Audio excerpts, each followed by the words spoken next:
Quick test. Name 5 Florida retirement destinations. Go. If you said Naples, Sarasota, the Villages, Boca Raton, and Miami, congratulations, you're operating on the same retirement industrial complex playbook as everyone else. Those places are expensive, packed, and increasingly full of people complaining about how expensive and packed they are. But Florida is enormous. It has 67 counties, over 400 incorporated municipalities, and entire stretches of coastline that almost nobody talks about. The retirees who actually live well in Florida, the ones with money in the bank, friends on the porch, and beaches that aren't elbow to elbow, they live in the towns I'm about to show you. 10 secret Florida towns. Number 1 is going to surprise you. I'd bet on it. 10. DeLand. Inland Florida, about 35 miles north of Orlando. Population, 38,000. DeLand is a college town, Stetson University, and as a result, it has a downtown that punches absurdly above its weight. Independent bookshops, local restaurants, live music, real coffee, not just chain coffee. Cost of living is below the Florida average. You're close enough to Orlando for the airport, but far enough that you don't have to interact with Orlando. And you're surrounded by springs. Blue Springs State Park is right there, with manatees in winter. If you want Florida culture without Florida chaos, DeLand is a strong play. 9. Gulfport. Gulfport sits on Boca Ciega Bay, right next to St. Petersburg. Population 12,000. It's a former fishing village that's been quietly transformed into a beach arts community without losing its weird, scruffy charm. There's an active arts walk, a real waterfront, restaurants where the owners know your name by week 2, and a community that prides itself on being slightly off-center. It's the Florida version of Asheville, North Carolina, but smaller, beachier, and with significantly more flip-flops. Retirees here describe it as the last affordable cool town in Florida. The clock is ticking. 8. Crystal River.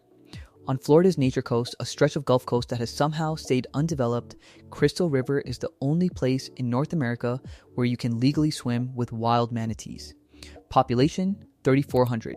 It's a small town.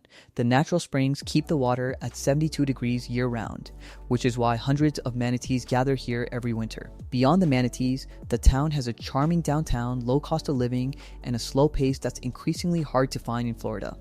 Houses on the water are still, for now, within reach. 7. Vero Beach. Vero Beach is the quiet upmarket alternative to Palm Beach, about 17,000 people. Sitting on the Treasure Coast, with a barrier island full of beautiful beach houses and a mainland downtown with bookstores, art galleries, and a thriving cultural scene. It's not as cheap as some others on this list. Vero is established money, but it's significantly more affordable than Naples or Boca, with a similar quality of life. The Indian River runs right through. The beaches are wide and uncrowded. Retirees who can afford it describe Vero as Florida's best kept secret. They've been describing it that way for 30 years. 6. Port St. Joe. Way up in the Panhandle, Port St. Joe sits on St. Joseph Bay, one of the cleanest bays in Florida. Population, 3,500. Hurricane Michael hit it hard in 2018, but the town has come back, and the rebuild has produced something interesting. A small coastal town that's been quietly attracting retirees who want old Florida beaches without crowds. White sand, emerald water.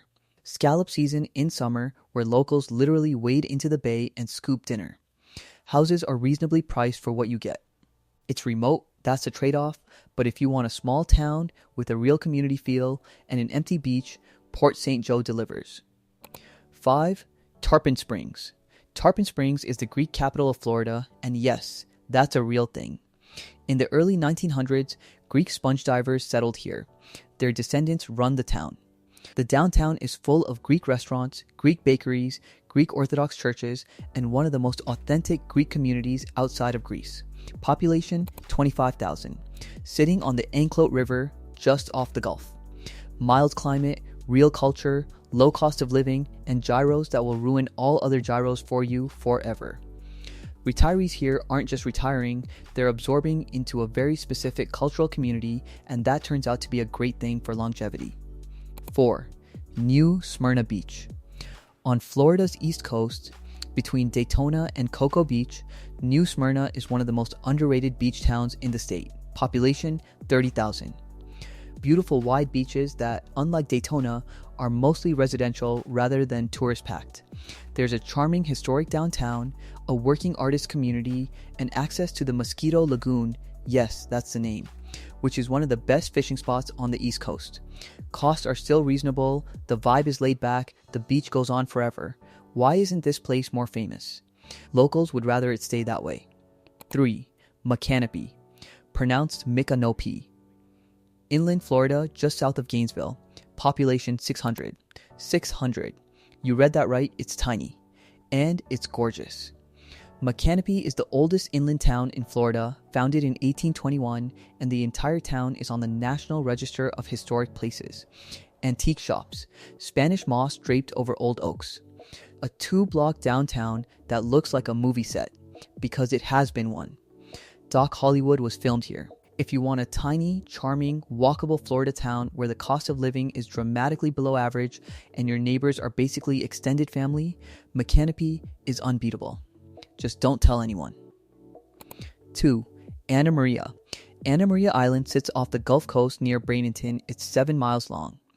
There are 3 small towns on it, Anna Maria, Holmes Beach, and Bradenton Beach, and the whole island has a strict no high-rise rule. Nothing taller than 3 stories, ever. The result, a beach community that looks and feels like Florida did in 1965. White sand beaches, sherbet-colored cottages, trolley that runs the length of the island, free. Population of the actual town of Anna Maria, 1,500. It's not cheap, beachfront on a paradise island never is, but the lifestyle is unparalleled, and for retirees with savings, Anna Maria is what they imagined Florida would be. 1. Amelia Island / Fernandina Beach. Okay, technically Fernandina Beach is the town and Amelia Island is the island. They're almost the same thing. Up in the far northeast corner of Florida, just south of the Georgia line, Amelia is a 13-mile island with one historic downtown, beautiful beaches, oak-shaded streets, and a year-round community of around 13,000. The Spanish came here. The British came here. The Confederates came here. The pirates came here. The Pulitzer family bought a chunk of it. 8 different flags have flown over this island over the centuries. It's literally called the Isle of 8 Flags. And what's there now is a retirement haven that perfectly balances small town life, beach access, real culture, and reasonable cost of living. Mild winters, cool ocean breezes in summer, wide, walkable beaches, a downtown of brick buildings and bookshops and seafood restaurants where the owners remember you. Amelia Island is, in my opinion, the best kept retirement secret in Florida. It's the place I'd quietly recommend to a friend. It's the place I'm slightly nervous to put in a YouTube video because I'd like to keep it small. But here we are, 10 Florida towns nobody's putting on a billboard. All of them better, in different ways, than the ones on the billboards. Comment below, which one are you saving for later? Or, if you already live in Florida, am I about to ruin your secret town? Be honest, I can take it. Subscribe for more. I've got videos coming on the worst retirement states, the future boomtowns nobody's seen yet, and the most unexpected places Americans are actually moving to in 2026. See you in the next one.